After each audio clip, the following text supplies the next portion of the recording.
Hola amigos, bienvenidos una vez más a nuestro canal La Química y su Historia. Mi nombre es Valerie Morán y el día de hoy les vamos a hablar sobre Lavoisier. Fue uno de los principales protagonistas de la revolución científica. Es considerado como padre de la química moderna. Es a él a quien se le debe el haber dado a la química un nuevo enfoque. Asimismo, modernizó la química dotándola de un lenguaje que hacía sus escritos mucho más comprensibles y reestructuró sus principios.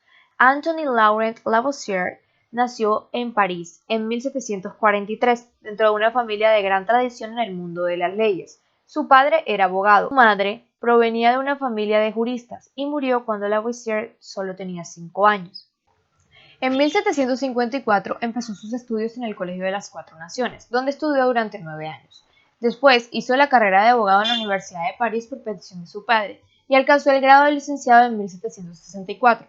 Pero, como le gustaba la ciencia, continuó con cursos libres de botánica, de física, de química y de mineralogía.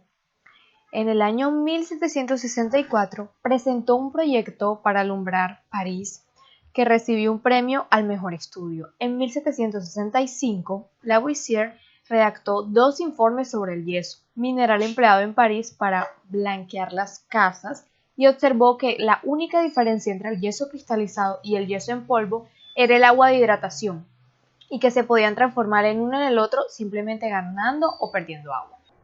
En 1767 viajó con Guittard a los Vosgos para dibujar un mapa geológico y mineralógico de la zona, un trabajo de 5 meses. En 1768 se hace miembro de la Ferme General, una compañía contratada por el gobierno para recaudar impuestos indirectos, lo que luego trajo para Lavoisier trágicas consecuencias. En 1771 se casó con Marie-Anne Perrier-Paulsen, hija de un copropietario de la Ferme General. Su esposa le ayudó mucho en su labor como científico. Siempre estuvo a su lado contribuyendo en sus trabajos, desde traducir numerosos textos científicos ingleses hasta estudiar dibujo para realizar los grabados que representaban los aparatos químicos que utilizaba su marido. Fue elegido miembro de la Academia de Ciencias en 1768. En las investigaciones de Lavoisier incluyeron algunos de los primeros experimentos químicos de estequiometría, donde se pensaba cuidadosamente los reactivos y productos de una reacción química en un recipiente de vidrio sellado, siendo crucial en el avance de la química. Demostró que en una reacción la cantidad de materia siempre es la misma al final y al inicio de la reacción. Estos experimentos proporcionaron pruebas para la ley de la conservación de la materia. Lavoisier también investigó la composición del agua y denominó sus componentes oxígeno e hidrógeno. Uno de los experimentos más importantes de Lavoisier fue examinar la naturaleza de la combustión, demostrando que es un proceso en el que produce la combinación de una sustancia con oxígeno, refutando la teoría de flogisto. También reveló el papel del oxígeno en la respiración de los animales y las plantas. Lavoisier, junto con Guyton de Morveau, Claude Berthollet y Antoine-François de Fourcroy, presentaron una nueva nomenclatura a la Academia en 1787, porque no había un sistema de nomenclatura química en ese momento. El nuevo sistema fue atado indisolublemente a la nueva teoría del oxígeno de Lavoisier de la química. Los 4 elementos fueron desechados, y en cambio aceptaron 55 sustancias que no pueden ser descompuestos en sustancias más simples por ningún medio químico, conocido provisionalmente como elementos químicos. En 1789, Lavoisier llevó a cabo estudios cuantitativos sobre la fermentación alcohólica y halló, además de etanol y dióxido de carbono, otro producto, al que le dio el nombre de ácido acético.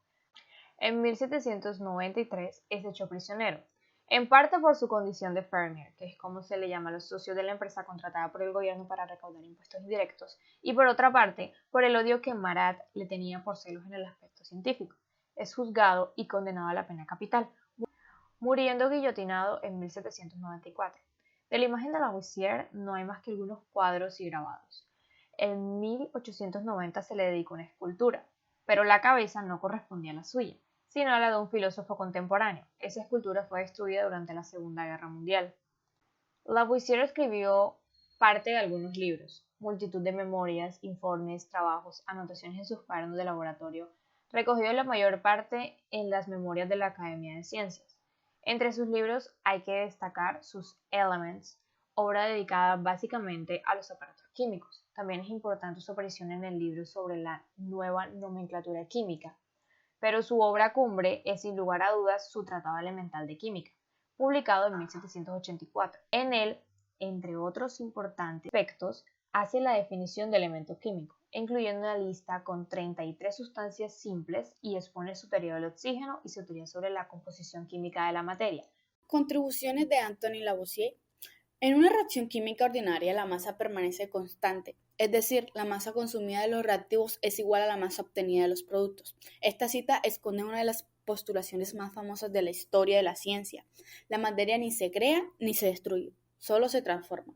Lo hemos escuchado miles de veces y el origen de la misma se encuentra en las investigaciones científicas de uno de los químicos más famosos e importantes de todos los tiempos, Antoine Lavoisier.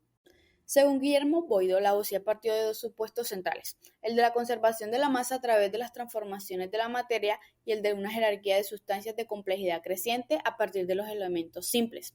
Comenzó a realizar muchos trabajos sobre la destilación del agua, en los que pesaba cuidadosamente los residuos sólidos y sobre la naturaleza del aire. Estos últimos le condujeron a formular inicialmente una teoría de los estados de la materia y del modelo gaseoso, si bien en términos de la teoría del flogisto. En sus primeros años de investigación química, concretamente en 1770 a 1783, las tres primeras cuestiones fundamentales que más atrajeron la atención de Lavoisier fueron el aumento del peso de los metales en la calcinación, la composición del aire y descomposición del agua. Todo ello lo llevó a la conclusión de que la teoría del flogisto no era válida, lo cual asimismo fue capaz de demostrar.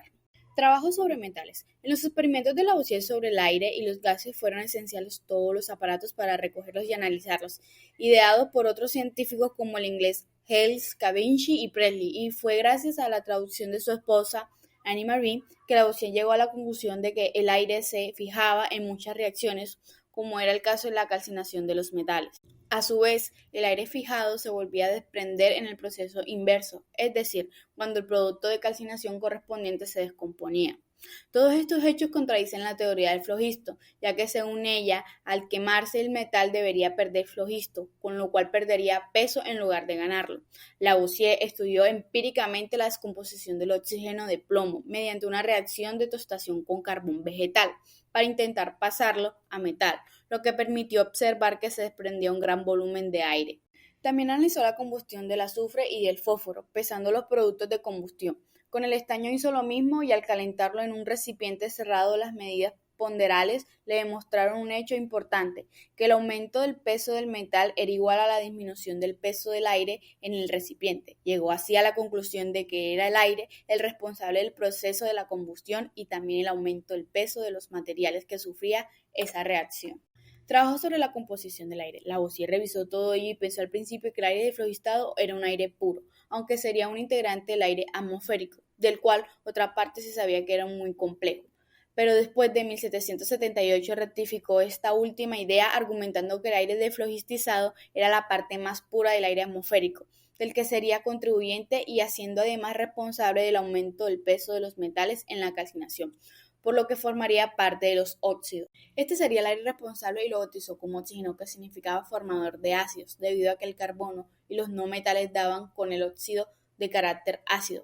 Precisamente esta última observación dio lugar a la primera teoría de la acidez dentro de la química moderna. Ocurrió así Lavoisier que el aire estaba constituido por dos fluidos, uno respirable, el oxígeno, y el otro no respirable, al que llamó la mofeta atmosférica o azoe, y a que después llevó el nombre de nitrógeno. Calculó además por análisis cuantitativo las proporciones de ambos gases. Lavoisier también estudió el fenómeno biológico de la respiración de los animales. La respiración era una forma lenta de combustión en la que el oxígeno inhalado quemaba el carbono de los alimentos, produciendo dióxido de carbono, que era exhalado. El calor utilizado era para el calentamiento del animal. Lavoisier y su amigo matemático Laplace lo demostraron de forma cuantitativa, utilizando un experimento, un conejillo de indias y un calorímetro. Trabajo sobre el agua. Presley en 1781 había destacado la presencia del agua cuando hacía saltar una chispa en una máquina electromagnética, en presencia de una mezcla de aire y aire inflamable. Observó la aparición de un rocío que parecía una materia idéntica al agua corriente. Cavendish repite este experimento poco después, lo mismo que Watt, llegando así a una conclusión muy importante, que el agua era un cuerpo compuesto por aire puro, es decir, oxígeno y flogisto. Lavoisier conoció esas conclusiones y al estudiar los resultados de Cavendish dedujo que el agua no era un elemento, sino un compuesto constituido por oxígeno más hidrógeno. Ayudado de nuevo por Laplace, realizó un experimento de síntesis del agua, quemando aire inflamable con oxígeno en un recipiente cerrado, consiguiendo su objetivo y también demostrando lo inverso, que el vapor del agua se descomponía cuando se le hacía pasar un hierro al rojo, es decir, por el calor. Lavoisier realizó su trabajo de forma cuantitativa, lo que pudo afirmar que el agua ya no se podía considerar como aquel elemento simple de la teoría aristotélica, sino como un compuesto formado por la combinación de oxígeno e hidrógeno. Lavoisier pudo interpretar con esto de por qué se formaba hidrógeno al disolverse metales en ácido. El hidrógeno provenía no del metal, sino del agua en la que estaba disuelto el ácido. Esta última conclusión tuvo importante consecuencia en el surgimiento de una nueva teoría de acidez, fundada en el hidrógeno. Consecuencias del trabajo de Lavoisier, ley de las proporciones múltiples. En muchos experimentos se habían constatado que muy frecuentemente dos elementos al combinarse daban no solo a un compuesto, sino a dos o incluido más compuestos de diferentes. Dalton trabajó intensamente en esta dirección y analizó ponderadamente estos procesos, con los que llegó anunció en 1804 la ley de las proporciones múltiples. Según esta, las masas de un mismo elemento se combinaban en una masa fija de otro para dar compuestos diferentes. Guardan entre sí una relación de números sencillos. Un ejemplo de las aplicaciones de las leyes de las proporciones múltiples son las reacciones entre hierro y el oxígeno, o las reacciones entre el nitrógeno y el oxígeno.